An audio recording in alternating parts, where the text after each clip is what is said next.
നമ്മുടെ വിശ്വാസ ജീവിതത്തിൽ പോലും പിതാവിന്റെ സ്നേഹം നാം മറന്നുപോകുന്ന നിമിഷങ്ങളുണ്ട്.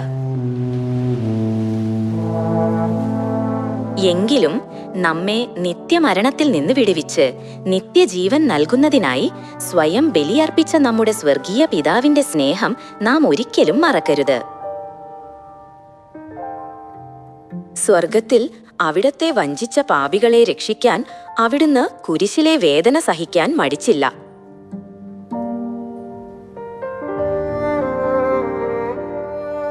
മുപ്പത്തിയേഴ് വർഷം ശരീരം തഴമ്പുകളാലും ചതവുകളാലും നിറഞ്ഞപ്പോഴും നമുക്ക് വേണ്ടി അവിടുന്ന് അതെല്ലാം സഹിച്ചു.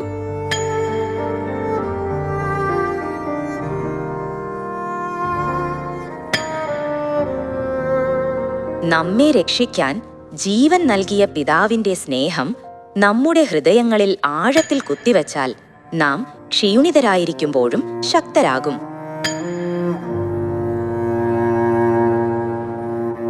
അവിടുത്തെ സ്നേഹം മറന്ന് നമ്മെക്കുറിച്ച് മാത്രം ചിന്തിച്ചാൽ കഷ്ടപ്പാടുകൾ അനിവാര്യമാകും. മക്കൾക്ക് ജീവൻ നൽകുന്നതിലെ സന്തോഷത്താൽ പിതാവ് വേദന സഹിക്കുകയും പുഞ്ചിരി കൈവിടാതിരിക്കുകയും ചെയ്തു. അവിടുന്ന് സഹിച്ചതെല്ലാം നമ്മെ രക്ഷിക്കാനാണെന്ന് എപ്പോഴും ഹൃദയത്തിൽ കൊത്തിവെക്കുക. പിതാവ് പറഞ്ഞു, ഞാൻ ചെയ്തതുപോലെ നിങ്ങളും ചെയ്യേണ്ടതിന് ഞാൻ ഒരു മാതൃക നൽകിയിരിക്കുന്നു.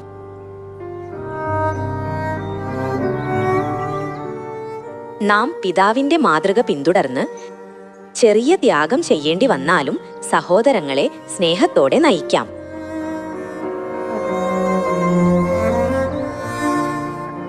ഒരു വ്യക്തിയെ ഉണർത്തി സ്വർഗരാജ്യത്തിലേക്ക് നയിക്കാൻ ത്യാഗം ആവശ്യമാണ്. മറ്റുള്ളവർ അസ്വസ്ഥതയുണ്ടാക്കുമ്പോഴും ദൈവമക്കൾ ക്ഷമയോടെ സഹിക്കണം. അവരെ വേദനിപ്പിക്കരുത്. പകരം സ്വയം വേദന സഹിച്ച് മറ്റുള്ളവർക്ക് ആശ്വാസം പകരണം.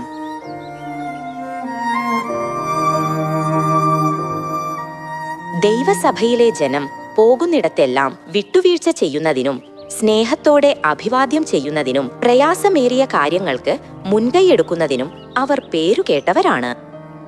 നിങ്ങൾ ദൈവഹിതം പിന്തുടരുകയും നിറവേറ്റുകയും ചെയ്യുന്നു എന്നതിന്റെ തെളിവാണിത്. അനേകരെ സത്യത്തിലേക്ക് നയിക്കാൻ ജീവന്റെ സത്യം പ്രസംഗിക്കുന്നതോടൊപ്പം പ്രവൃത്തികളിലൂടെ സ്നേഹം പ്രകടിപ്പിക്കുകയും വേണം. സ്നേഹം തണുത്തുപോയ ഒരു ലോകത്ത് ആരെങ്കിലും തങ്ങളെ ആത്മാർത്ഥമായി പരിഗണിക്കുമ്പോൾ ആളുകളുടെ ഹൃദയം സ്പർശിക്കപ്പെടുന്നു. പുതിയ ഉടമ്പടി പെസഹയുടെ സത്യം കൂടെ നാം അവരെ പഠിപ്പിച്ചാൽ അവരെത്രയധികം സന്തോഷിക്കും. എന്നെ രക്ഷിക്കാൻ അവർ ഒരുപാട് സ്നേഹം തന്നു. സത്യത്തിലേക്ക് നയിക്കാൻ വലിയ ത്യാഗം സഹിച്ചു. ഇത് തിരിച്ചറിയുമ്പോൾ അവരും ആ മാതൃക പിന്തുടർന്ന് മറ്റുള്ളവരോട് ക്രമേണ സ്നേഹം കാണിച്ചു തുടങ്ങും.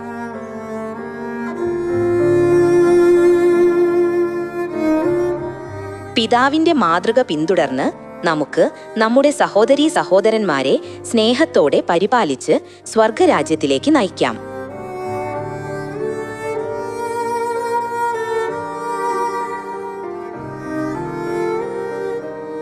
സ്നേഹമാണ് ഏറ്റവും വലുത് എന്ന് പറഞ്ഞിരിക്കുന്നത് പോലെ മറ്റുള്ളവർക്ക് സ്നേഹം നൽകി പൂർണ്ണമായ സ്നേഹം കൈവരിച്ച് പിതാവിനെ പ്രസാദിപ്പിക്കുന്ന സിയോൻ മക്കളാകാം.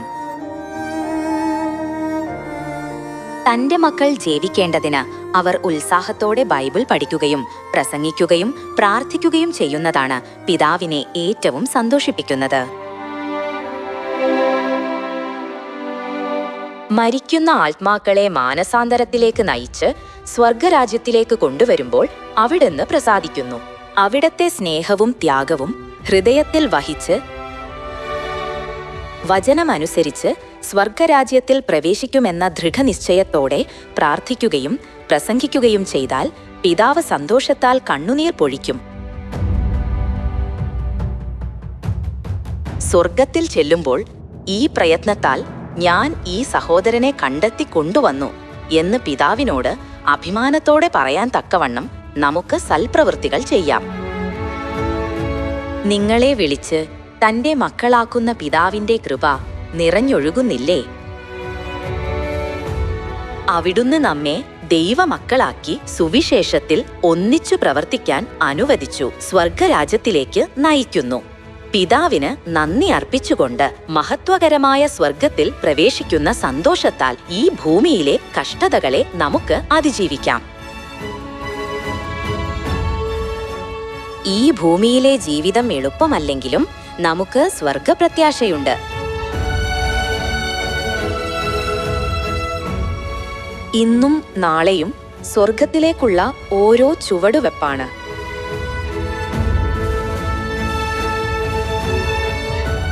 ആനന്ദം നിറഞ്ഞ സ്വർഗരാജ്യം നമ്മെ കാത്തിരിക്കുന്നതിനാൽ നമ്മെ കാത്തിരിക്കുന്ന മഹത്വത്തിൽ ശക്തി പ്രാപിച്ച് സന്തോഷിക്കാം.